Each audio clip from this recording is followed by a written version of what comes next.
শিখেছি শুনে নেন। আমাকে যে কালিমুল্লাহ জেহাদি বলে কেন? নেট চলছে আজকের, আমি বলে যাচ্ছি শোনেন।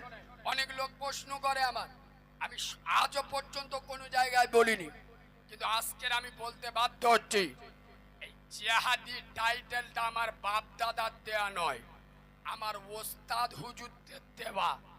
আর আমি যেদিন থেকে একটা হাদিস পড়েছিলাম, বর্তমান মাদ্রাসায় আমার পড়াশোনা, শোনেন, ইমামে হুসাইন কারবালার ময়দানে, একবার সুবহানাল্লাহ বলুন। সুবহানাল্লাহ জান সেই থেকে একটু টাটকা করে সুবহানাল্লাহ বলুন। মালগুলা সুবহানাল্লাহ বলতে, সুবহানাল্লাহ বলতে না সুমান মোল্লা বলতে ফেরেশতারা বুঝতে পারে। একটু মিষ্টি করে সুবহানাল্লাহ বলুন, আর একটু ভালোবাসা দিয়ে সুবহানাল্লাহ বলুন।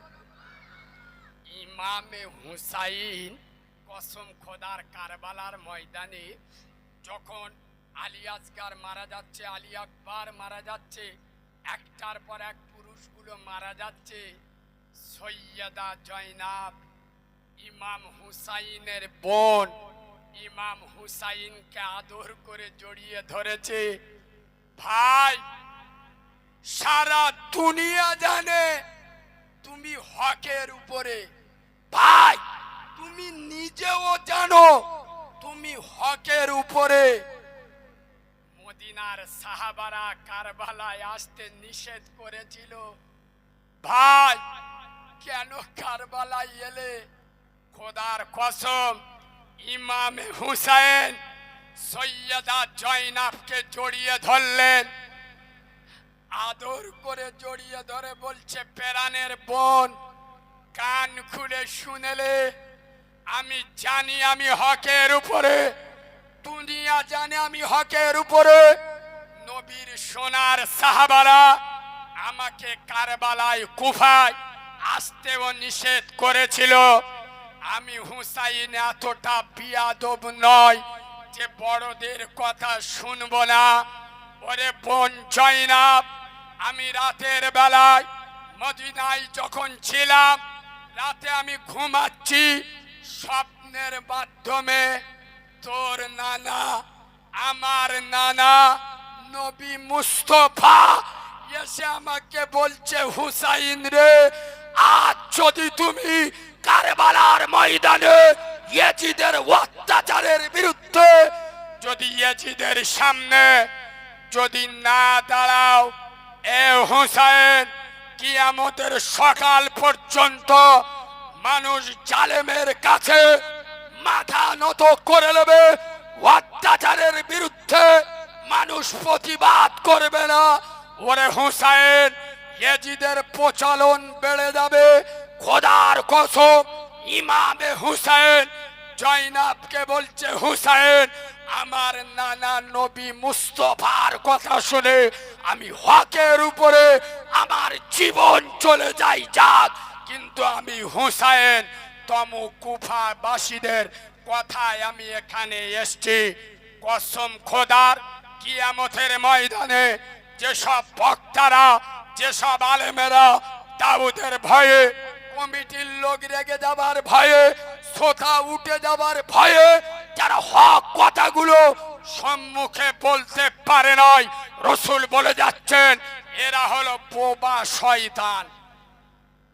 এ বাবু, আমার মতো যুগ উপযোগী আর এত কড়া ভাষায় শুনবেন? এই রসুলুল্লাহ একটা ট্যাবলেট দিচ্ছি, শোনে। রসুল বলে যাচ্ছে, বিয়েটা সহজ করে দাও। কি বিয়ে? বিয়ে রসুল বলছে বিয়েটা সহজ করে দাও, জেনা কমে যাবে। রসুল বলছে বিয়ে সহজ করে দাও, জেনা কমে যাবে। এখন বুকে হাত দিয়ে বলুন তো, বিয়েতে খরচ বেশি না জেনা করতে গেলে খরচ বেশি? বলবেন তো। এখন 500 টাকা দিলে জেনা করা যায়, বিনা পয়সায় অনেক মদ্য জেনা করছে। ঠিক বলছি না ভুল বলছি? কেন এসব আলোচনা সব বক্তা করবে না, শোনেন। কেন? বিয়েটা কঠিন হয়ে গেছে। যত গরিব হোক, এখন বিয়ে করতে গেলি কম করে 50,000 টাকা খরচ হবে। কম করে তার ওপর 300 বরযাত্রী, মানে আমার বাপের বোন হয়। কত বড় কাউরা হলি করে, কত বড় খ্রিস্টান। আরে যে 18 বছর ধরে একটা তার কলিজার টুকরা মেয়েকে মানুষ করলো, লেখাপড়া শেখালো, মানুষের মতো মানুষ তৈরি করে দিল, তার কলিজার টুকরা 18 বছরের বাপ আর মেয়ের সম্পর্ক খোদার কসম পৃথিবীর সব থেকে পবিত্র সম্পর্ক। ঠিক বলছি না ভুল বলছি? তার কলিজা ছিঁড়ে তোমার হাতে দিচ্ছে। রাসূলুল্লাহ বলে যাচ্ছে, তোমার যদি সামর্থ্য থাকে তাহলে তুমি মেয়ের বাপের বাড়ি থেকে 250টা লোক দাওয়াত করে আরো খাইয়ে দাও। কেন? তাদের কলিজার টুকরা তোমার হাতে দিয়ে দিল, যে মরে গেলে তার কবরটা পর্যন্ত তোমার গ্রামে হবে। সেই কলিজার টুকরা দিয়ে দিল, 250টা লোকের খাইয়ে দাও, যার নাম অলিমা। এটাই হলো সুন্নাতে রসুল। আর আজ মুসলমানেরা করে বরযাত্রী, মানে সুন্নতে ইবলিস। ঠিক বলছি না ভুল বলছি? আবার পরের দিন কটা চেংড়া বন্ধু সাথে যায়, খবিজ মাল, পাক্কা খবিজ মাল। খোদার কসম সারা জীবন ওয়াজ করে কোনো কাজে আসবে না। আমি নবীর মেম্বারে বসে বলে যাচ্ছি, সমাজকে পরিবর্তন হতে হবে। ঠিক বলছি না ভুল বলছি? সারা জীবন মৌলবীরা গেজে যাবে, কোনো কাজ হবে না। নামাজ না পড়লে গুনাহ হবে, কে জানে? বলো বলো আগো। বড় ভাবির সাথে ওর ভাবি নে, ভাবির হাতটা বগলের ভিতর নে, জলসা বাড়ি ফুচকা খাওয়া জেনা করার গুনাহ হয়, কে জানে না? কচি কচি ভাবি নে ফুচকা দোকানে ঘুরতে। খোদার কসম এরা সব জানে জেনা করা গুনাহ, ব্যভিচারী করা গুনাহ, নামাজ না পড়লে জাহান্নামে যেতে হবে, রোজা না করলে জাহান্নামে যেতে হবে, সব করে। কিন্তু মানে জানে, মানে বললি তো রেগে যাবে। আর আলেমরা বলেন না কেন ইমামতি চলে যাবে? ইমামতি তোয়াক্কা করো না।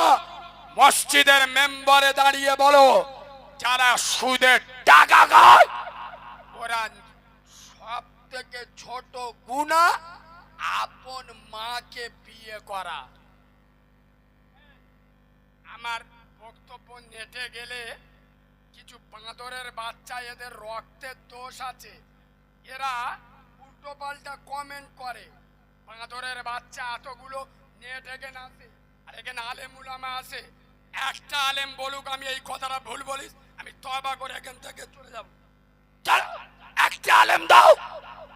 সুদের সব থেকে বড় গুনাহ আল্লাহর সাথে যুদ্ধ করা, আর সুদ খাওয়া সব থেকে ছোট গুনাহ আপন মাকে বিয়ে করা। এই হাদিসটা আলেমরা মুখ দিয়ে বলতে পারবে না, তাহলে আমাদের এনেছিস কেন? এই বাঁদরের বাচ্চা, পার্থ চাঁদাচ্ছির এনে জলসা দে, আমাদের আনছিস কেন? হারামটা হারাম বলবো না, সুদ খেলে মাকে বিয়ে করার গুনাহ হয়, এটা আমরা বলতে পারবো না। আমাকে দাওয়াত দিবি না, আমাকে দাওয়াত দিবি, আমি স্টেজে উঠে বলবো নামাজ না পড়লে জাহান্নামে যাবে, সুদ খেলে। আর একটা দিন আপনাদের মসজিদের ইমাম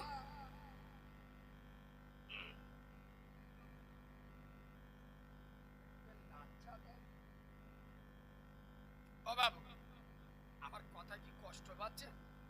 আর একটু বললে আপনাদের অসুবিধা হবে? আর একটু বলবো? কই তাকবীর দেন, নারে তাকবীর, আরো জোরে নারে তাকবীর। একটা দারুণ কথা বলার একটা হাদিস বলবো, শোনে। আপনাদের মসজিদের ইমাম যদি কাল সন্ধ্যাবেলা ছোট ছোট, বেশি বড় না, ছোট ছোট গেলাস দুধ, বিদেশি মাল চুল্লু টুল্লু কম দামের না, অফিসার চয়েস। হাসতে দেন, তার মানে চেকে দেখেস, চেকে দেখেস। এ বাবু, ইমাম যদি বিদেশি মদ 2 গ্লাস খায়, সত্য কথা বলুন, ওই ইমামের পিছনে আপনারা নামাজ পড়বেন? কথা বলে না কেন? ওকে মসজিদে রাখবেন কেন? ইমাম কি খেয়েছে? মদ। মদ খাওয়া কি হারাম কারে বলে?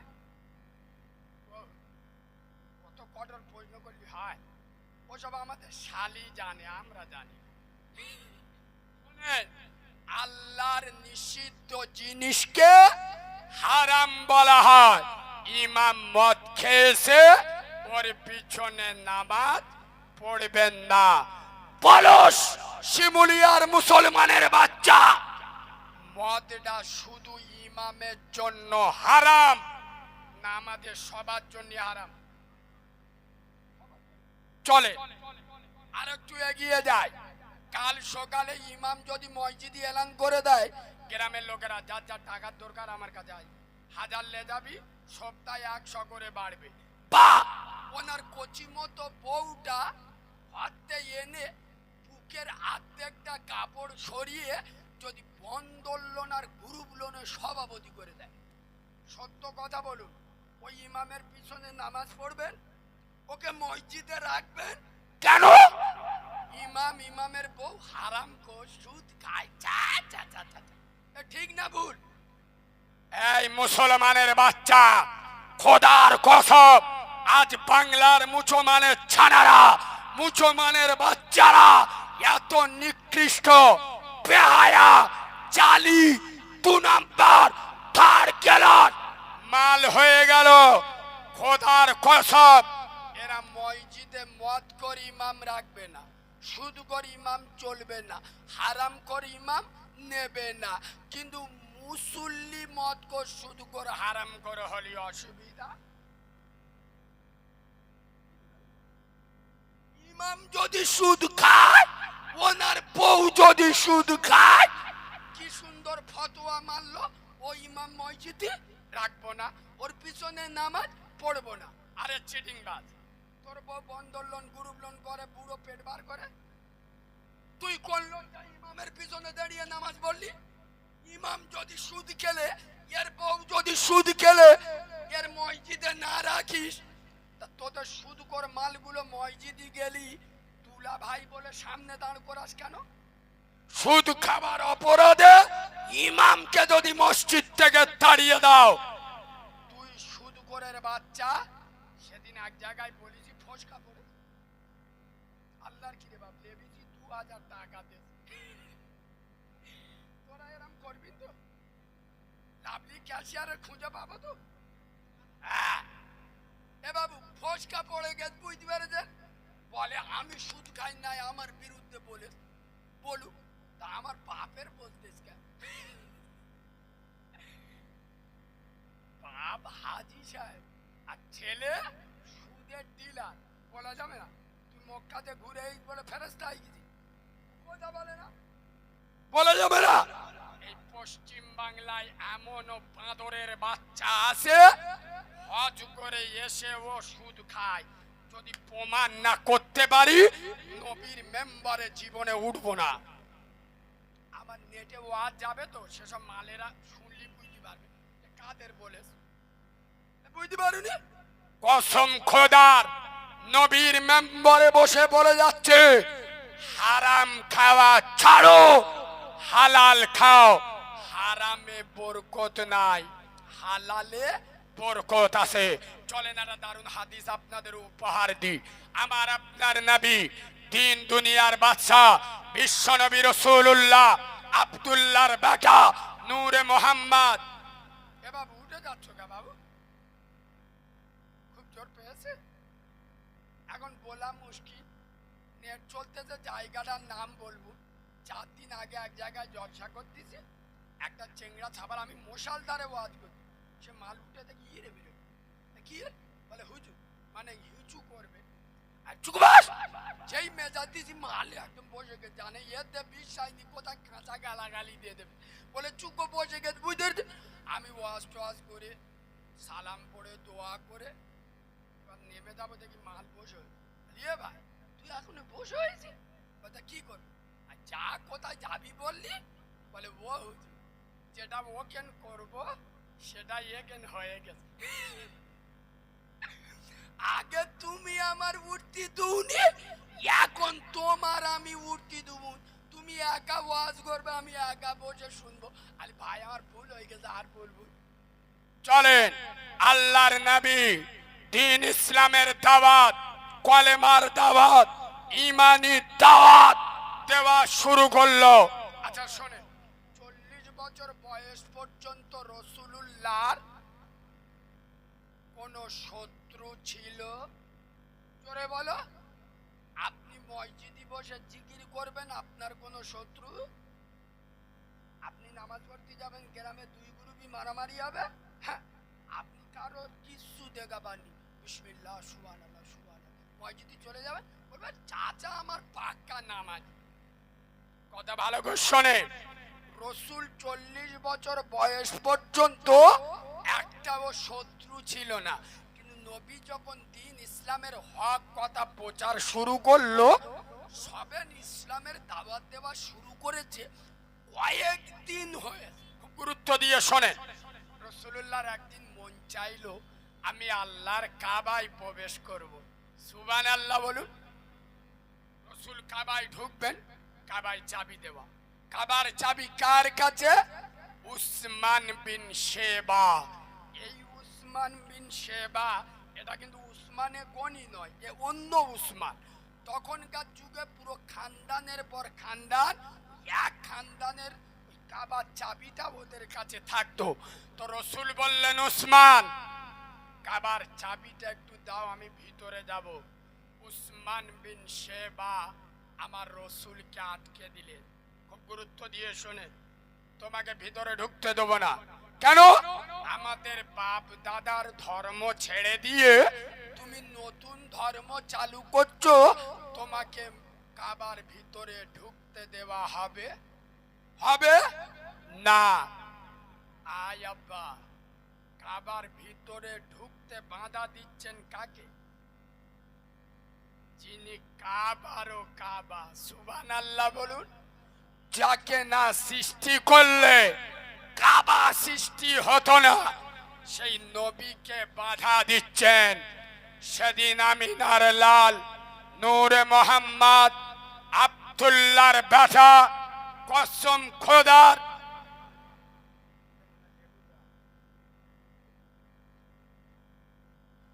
রাসূলুল্লাহ সেদিন তৃণমূলের নেতা নয়, সিপিএম এর নেতা নয়, কংগ্রেস আইএসএফ এর নেতা নয়, পৃথিবীর শ্রেষ্ঠ নেতা নবী বলছেন উসমান শুনে রেখো, আজকের তুমি আমাকে যে কাবার ভিতরে ঢুকতে বাধা দিচ্ছ, উসমান আমি আমেনার লাল বলে যাচ্ছি, এমন একটা দিন আসবে এই কাবার চাবিটা আমার হাতে থাকবে, আর আমি আমেনার লাল যার হাতে দেব কিয়ামতের সকাল পর্যন্ত কাবার চাবি তার খানদানের হাতে থাকবে। তাদের হাত থেকে কাবার চাবি কেউ কেড়ে নিতে পারবে? করে বলো।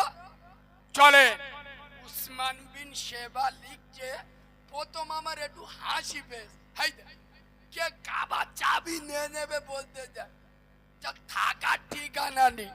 খোদার কসম পাগল হয়ে যাবেন। শোনেন, বেশ কিছুদিন পরে আর রাসূলুল্লাহ এই কথাটা কখন বলছে?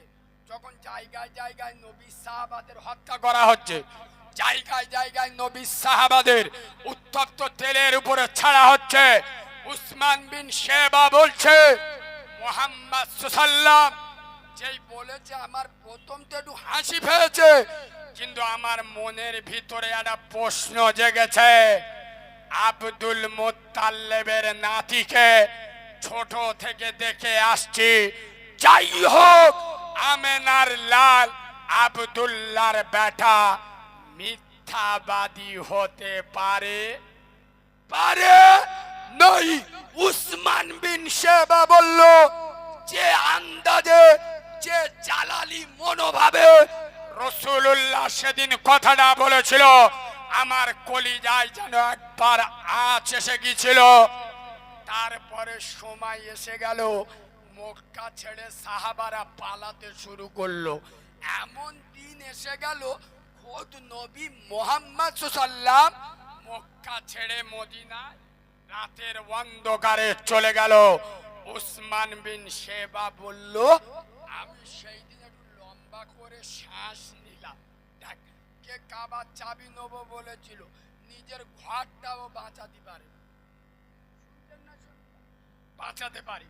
কসম খোদার, 1 বছর চলে গেল, 2 বছর চলে গেল, এই অবস্থায় 3 বছর কেটে গেল, 4 বছর কেটে গেল, 5 বছর কেটে গেল, 6 বছর চলে গেল।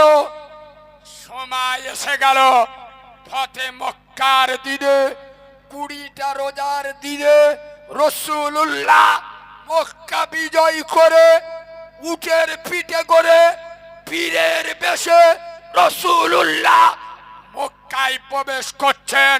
কুফারে মক্কারা পালিয়ে যাচ্ছেন। আজ মক্কার মাটিতে কোন দুধ খা মায়ের লাল ছিল না, রাসূলুল্লাহর সামনে দাঁড়িয়ে কথা বলবে। রাসূলুল্লাহ কাবার সামনে এসে দাঁড়ালেন, আর রাসূলুল্লাহ হাত উঁচু করলেন, আয় আমার সোনার সাহাবারা দাঁড়াও, এই সেই খানায় কাবা।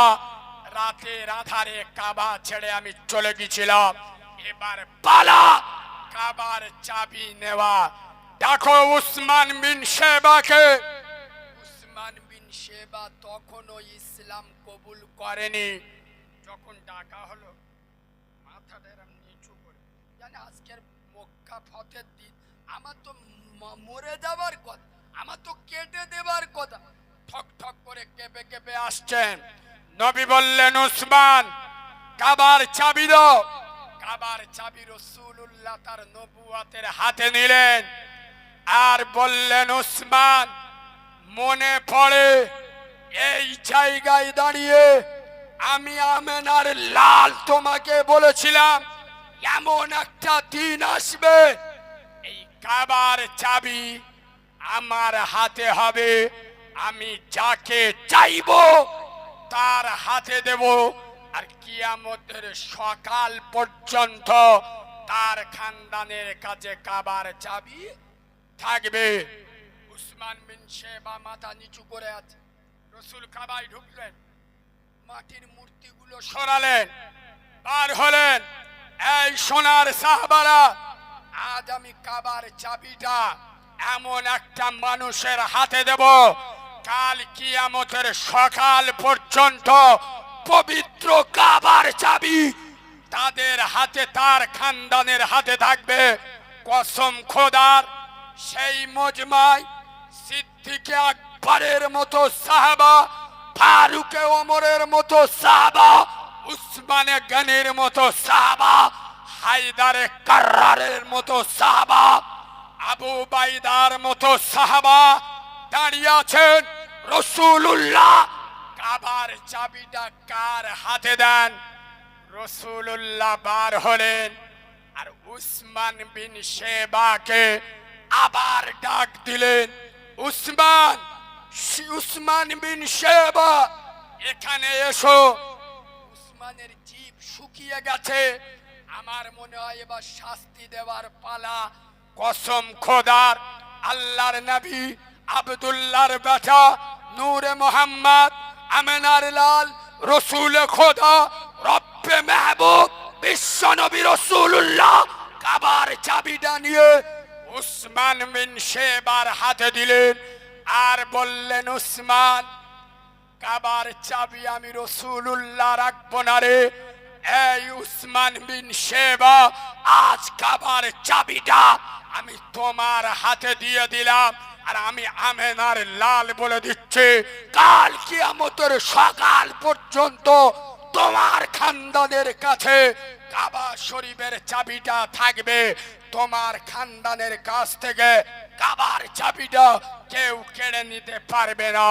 নবীর এই কথা বলা শেষ, উসমান বিন শেবা বলে উঠলেন, লা ইলাহা ইল্লাল্লাহু মুহাম্মাদুর রাসূলুল্লাহ সাল্লাল্লাহু আলাইহি ওয়াসাল্লাম। তবে একটা নোকতা আমি বাদ দিছি। কোনটা জানো? রাসূল যখন মক্কায় ঢোকে সবার মাফ করে দিয়েছিল। এই সাহাবারা খবরদার, কোন মহিলা কোন বাচ্চা যেন গায়ে হাত না পড়ে। আমভাবে সবার মাপ, কিন্তু রাসূলুল্লাহ 6 জনকে মাপ করেননি।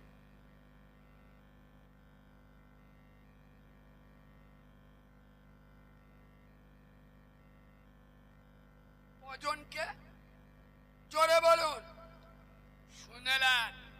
ইসলামের নাম, পাগলা হয়ে যাবেন। শুনবেন, রাসূল বলেছিল ওই 6 জনার যেখানে পাবে সেখানে হত্যা করবে। ওই 6 জনার ভিতরে একজন কাবা শরীফের গেলাপ ধরে দাঁড়িয়ে এসে সাহাবারা এসে বলছে, হুজুর অমুক ব্যক্তি কাবার গেলাপ ধরে দাঁড়িয়ে আছে। রাসূল বলছে ওখানে হত্যা করো। হুজুর এখানে হত্যা করলে ওর রক্ত কাবার চাদরে লাগবে। নবী বললেন লাগে লাগুক, ওখানে হত্যা করো। তার মানে শুনলেন, এর নাম ইসলাম। মাপ মাপের জায়গায় করেন। কেউ অন্যায় করে আপনার উপরে জুলুম করেছে, বিনা অপরাধে আপনার বাড়ি ভেঙেছে, বিনা অপরাধে কেস দিয়েছে, সময় এলে কুচে দেবেন। এর নাম ইসলাম। সবর সব জায়গায় ধরবেন না। পায়ে ধরে বলে যাচ্ছি, কসম খোদার, একটা জিনিস করবেন, রাসূলুল্লাহর আদর্শটা নিজের ভিতরে রাখবেন। কারণ আমরা পৃথিবীতে মানি একমাত্র আমেনার লালকে। বলুন সুবহানাল্লাহ। একবার দরুদ শরীফ পড়েন। আল্লাহ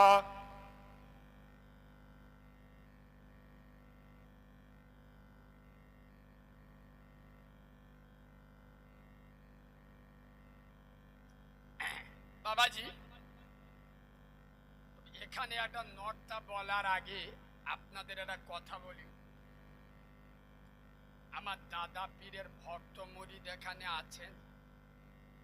আমার দাদা হুজুরকে ভালোবাসেন, মুজাদ্দেদ জামানকে, বসিরহাটের আল্লামা রুহুল আমিন হুজুরকে বাসবেন।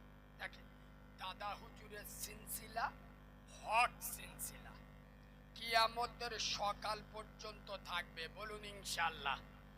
আমি আপনাদের একটা অনুরোধ করে যাচ্ছি, দেখেন আমরা মূল ধরে চলব। মূল ধরে চলা ভালো না খারাপ? কথা বলে না? শোনেন, আমার দাদা পীরের আওলাদদের ভালোবাসবে। আপনার যার ভাল লাগে, যার ভাল লাগে তার সাথে থাকুন, তার সঙ্গে চলুন। যার ভাল লাগছে না দূরে থাকেন, গালি দেবার দরকার নেই। কারণ আলেমদের, পীর পীরজাদাদের গালি দেওয়া মুনাফিকের লক্ষণ, ইমানদারের লক্ষণ নয়। কারণ আলেম উলামা পীর পীরজাদারা সে যে, শোনেন আমি একটু অন্য খেয়ালের, কেন আলেম যে সিলসিলার হোক না কেন, আলেম আলেম, যে দলের হোক, যে মতের হোক, আর যে সিলসিলার হোক, আলেম আলেম। আলেমের 5 জুতো মাথায় রাখবেন। কোন আলেম সম্পর্কে কটু বাক্য বলবেন না। কেন?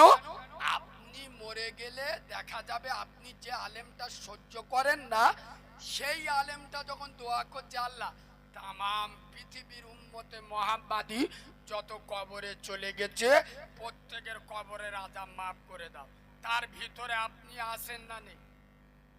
কথা বলুন। তাহলে আপনি আলেমকে কি করে গালি দেন? পীর পীরজাদাদের কি করে গালি দেন?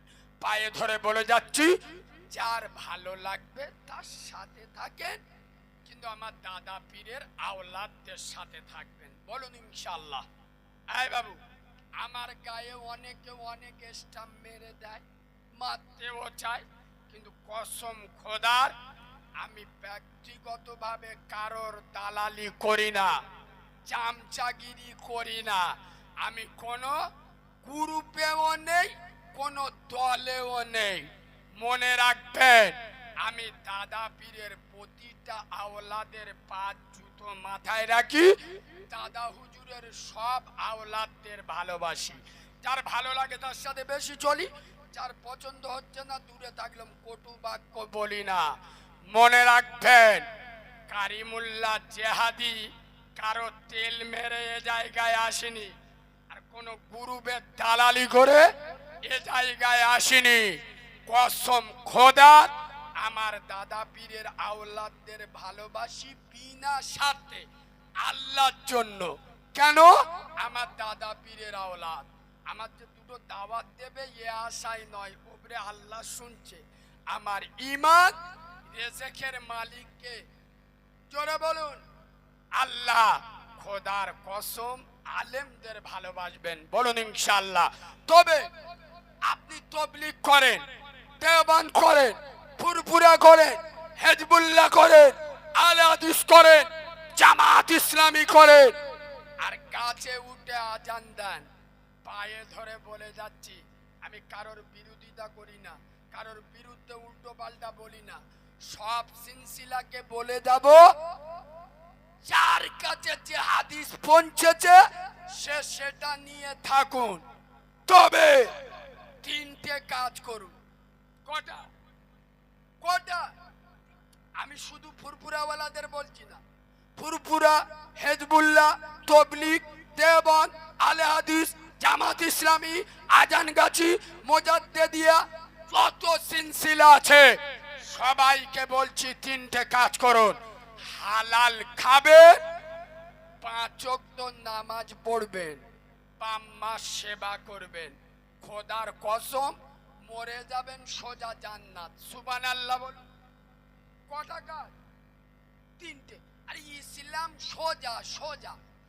আমাদের মতো মৌলবীরা তো স্টেজে উঠে ইসলামটা ফতোয়া মেরে মেরে কঠিন করে দিছি। ইসলাম সোজা, 5 ওয়াক্ত নামাজ পড়ো, প্রথম হালাল খাও, তারপর 5 ওয়াক্ত নামাজ পড়ো, তারপরে বাম্মার সেবা করো, মরে যাবে জান্নাতে যাবে। মৌলবীদের সামনে ওয়াজ নেই, স্টেজে উঠে ওর বিরুদ্ধে বলতে পারলি লাগে, ওর বিরুদ্ধে সে। আমার বাপ এখন বেঁচে আছে, বুঝতে পেরেছেন? কথাটা খারাপ ভাবে নেবেন না। আমি যেদিন হয়েছি আমার মা মারা গেছে, আমি কারিমুল্লাহ, মানে আমি দুনিয়ায় এসছি, আমার মায়ের ফুল পড়েনি। আমার মা মরে গেছে, আমি মায়ের দুধ এক ফোঁটা খাই নাই, আর মায়ের কোলে একবারও উঠি নাই। তবে আমার আব্বা এখন বেঁচে আছে। আমার আব্বার বয়স হলো 80 বছর, এখন সাইকেল চালিয়ে স্টেশনে যায়। তো আমার আব্বা একদিন আমার গল্প করছে, একটা বাড়িতে মিলাদ হবে। তখন আগে বাড়িতে বাড়িতে মিলাদ হতো না, কথা বলে না, এখন তো দামি দামি সব ঝাড়বাতি উঠেছে, লাইটিং উঠেছে। আর তখন আমিও ছোটবেলায় দেখেছি হেঁচাক লাইটে। এখন একটা বুড়ি মেয়ে বাড়ি মিলাদ দেবে, দুটো মোল সাহেবের দাউদ করে। প্রথম একটা মোল সাহেব গেছে, গিয়ে বলতে তো ও বুড়ি মা আর কার দাউদ করেছো? বলে কেন, দক্ষিণ পাড়ার মোল সাহেব। হাই হাই হাই হাই, ও তো গরু গরু গরু। ব্যাস, ও মাছ কখন উঠে দাঁড়ান, তকবীর দেন, নারে তাকবীর, জোরে তকবীর দেন, নারে তাকবীর। দাদা পীরের হক সিলসিলা, সিলসিলায় মুজাদ্দিদুজ জামান জনাব ভাইজান হুজুর কেবলা, নারে তাকবীর।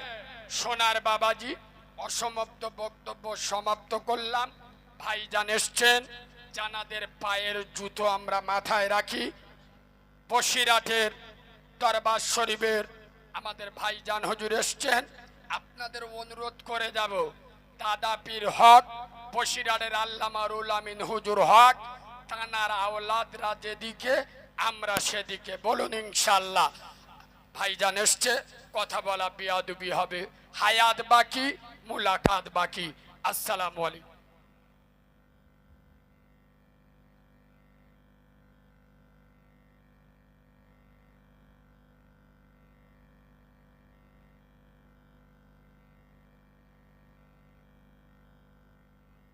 আসসালামু আলাইকুম।